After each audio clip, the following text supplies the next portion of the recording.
আজকের ভিডিওতে আমরা দেখব কীভাবে আপনারা খুব সহজে ট্রেনের টিকিট কাটতে পারেন। সেটার জন্য আপনারা গুগল প্লে স্টোরে চলে যাবেন। গুগল প্লে স্টোরে গিয়ে আমাদের একটি অ্যাপস রয়েছে, সরকারি অ্যাপস, সেই অ্যাপসের মধ্যে আপনি চলে যাবেন। সেটার নাম হচ্ছে ট্রেন সেবা। আমি যেভাবে লিখছি সেভাবে লিখে TRAIN স্পেস SHEBA ট্রেন সেবা লিখে সার্চ দেবেন। ট্রেন সেবা লিখে সার্চ দিলে যেখানে দেখতে পাচ্ছেন বিডি রেলওয়ে টিকিট ট্রেন সেবা, এই যে এটার মধ্যে ক্লিক করবেন। ঠিক আছে, এটার মধ্যে ক্লিক করবেন, তারপরে ইনস্টলে দিয়ে দেবেন। এই অ্যাপসের মাধ্যমে আমরা খুব সহজেই কিন্তু ট্রেনের টিকিট কাটতে পারবো। বাংলাদেশের যে কোনো প্রান্তে ট্রেনের টিকিট আমরা অ্যাপসের মাধ্যমে অনলাইনে কাটতে পারবো।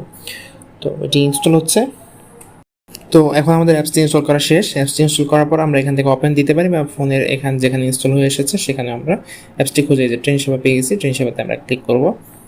ট্রেন সেবাতে ক্লিক করার পর এখানে নিয়ে আসবে, লোডিং হবে 1 সেকেন্ড বা 2 সেকেন্ডের মতো লোডিং হবে। লোডিং হওয়ার পরে আমাদেরকে এই প্রান্তে নিয়ে আসবে।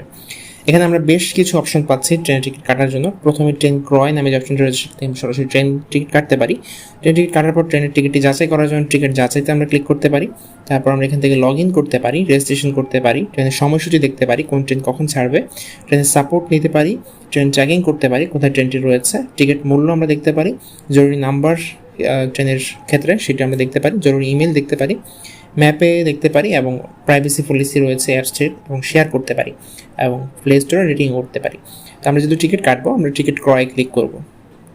টিকিট ক্রয় ক্লিক করে আমাদের যদি রেজিস্ট্রেশন করা না থাকে তো আমরা আগে রেজিস্ট্রেশন করে নিব। রেজিস্ট্রেশনের জন্য আমরা যে বাটনটি দেখিয়ে দিয়েছিলাম সেখান থেকে আমরা রেজিস্ট্রেশন করতে পারি, বা এখান থেকেও আমরা এই যে 3 ডট অপশনটি রয়েছে 3 ডট অপশনে ক্লিক করে সেখানে একটি অ্যাড চলে আসবে। অ্যাডটিতে আমরা ক্লিক করবো না, আমরা যে কন্টিনিউ টু অ্যাপ এখানে ক্লিক করে দিব। 3 ডট বাটনে ক্লিক করে এখানে রেজিস্ট্রেশন করে নিতে পারি। আর যদি আমাদের আগে থেকেই রেজিস্ট্রেশন করা থাকে তাহলে আমরা সেটি দিয়ে লগ ইন করবো। তো লগ ইন করে নেই,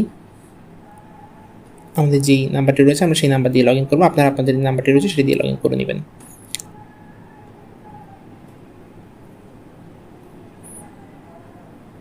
আমাদের লগ ইন করার কাজ শেষ।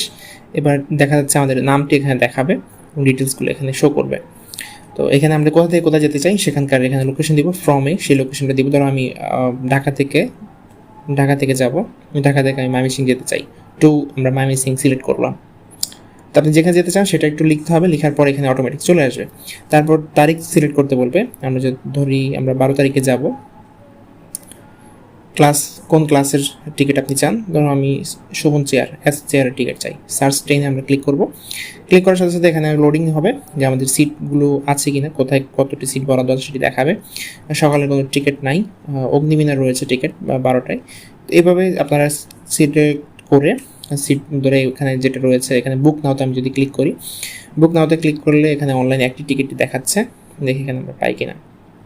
যে গত 6 এটা খালি আছে, যেটা খালি থাকবে সেটা কিন্তু এরকম সবুজ দেখাবে। হ্যাঁ, ক্লিক করার পর সবুজ হয়ে যাবে। তারপর নিচের দিকে কত টাকা সেটা দেখাবে, এখানে 185 টাকা দেখাচ্ছে। কন্টিনিউ পারচেজ আমরা ক্লিক করব। কন্টিনিউ পারচেজে ক্লিক করার পর আমরা কিসের মাধ্যমে পেমেন্ট করতে চাই সেটি দেখাবে, বিকাশ, নগদ বা রকেট। ধরো আমি বিকাশের মাধ্যমে পেমেন্ট করতে চাই, তাহলে বিকাশ দিয়ে প্রসিড টু পেমেন্টে ক্লিক করব। এরপর এখানে আমাদের বিকাশের যে নাম্বার সেটি নাম্বার বসাতে হবে, এবং নাম্বারের পর পিন নাম্বার কোড বসিয়ে দিলে আমরা কিন্তু টিকিটটি আমাদের এখানে পেয়ে যাব।